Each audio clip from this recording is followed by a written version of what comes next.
Audiobooks.com. Black Beauty by Anna Sewell. Chapter 11. Plain Speaking. The longer I lived at Birtwick, the more proud and happy I felt at having such a place. Our master and mistress were respected and beloved by all who knew them. They were good and kind to everybody and everything, not only men and women, but horses and donkeys, dogs and cats, cattle and birds. There was no oppressed or ill-used creature that had not a friend in them, and their servants took the same tone. If any of the village children were known to treat any creature cruelly, they soon heard about it from the hall. The squire and Farmer Gray had worked together, as they said, for more than 20 years to get check-reins on the cart-horses done away with, and in our parts you seldom saw them. And sometimes, if mistress met a heavily laden horse with his head strained up, she would stop the carriage and get out, and reason with the driver in her sweet, serious voice, and try to show him how foolish and cruel it was. I don't think any man could withstand our mistress. I wish all ladies were like her. Our master, too, used to come down very heavy sometimes. I remember he was riding me toward home one morning, when we saw a powerful man driving toward us in a light pony chaise, with a beautiful little bay pony, with slender legs and a high-bred, sensitive head and face. Just as he came to the park gates, the little thing turned toward them.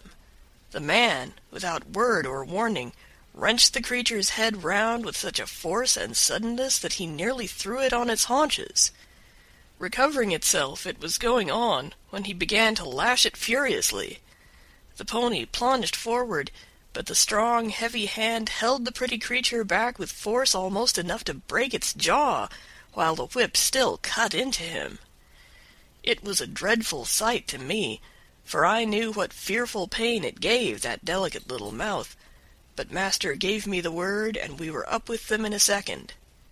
"Sawyer," he cried in a stern voice, "is that pony made of flesh and blood?" "Flesh and blood and temper," he said. "He's too fond of his own will, and that won't suit me." He spoke as if he was in a strong passion. He was a builder who had often been to the park on business. "And do you think," said master sternly, "the treatment like this will make him fond of your will?"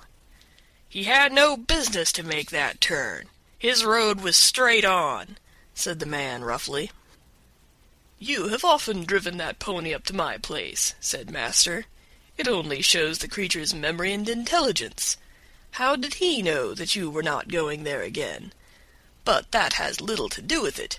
I must say, Mr. Sawyer, that a more unmanly, brutal treatment of a little pony it was never my painful lot to witness, and by giving way to such passion you injure your own character as much, nay more, than you injure your horse.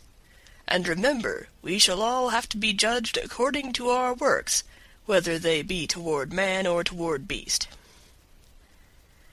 Master rode me home slowly, and I could tell by his voice how the thing had grieved him.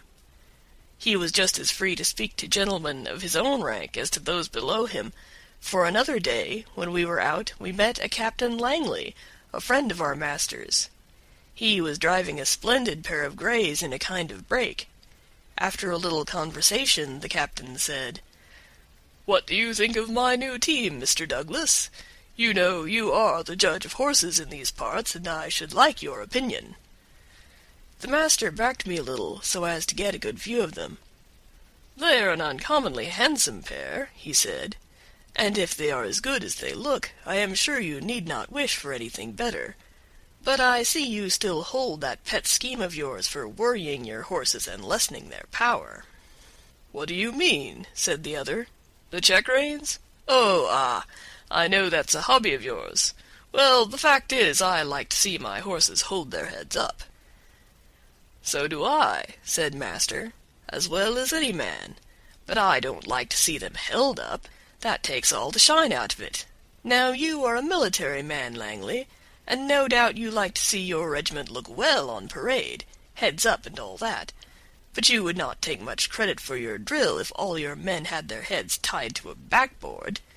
It might not be much harm on parade, except to worry and fatigue them, but how would it be in a bayonet charge against the enemy, when they want the free use of every muscle and all their strength thrown forward? I would not give much for their chance of victory. And it is just the same with horses. You fret and worry their tempers, and decrease their power. You will not let them throw their weight against their work, and so they have to do too much with their joints and muscles, and of course it wears them up faster. You may depend upon it, horses were intended to have their heads free as men's are, and if we could act a little more according to common sense, and a good deal less according to fashion, we should find many things work easier. Besides, you know as well as I that if a horse makes a false step, he has much less chance of recovering himself if his head and neck are fastened back. And now, said the master, laughing, I have given my hobby a good trot out. Can't you make up your mind to mount him too, Captain? Your example would go a long way. I believe you are right in theory, said the other, and that's rather a hard hit about the soldiers, but, well, I'll think about it. And so they parted. End of chapter 11. Recorded April 3rd, 2006.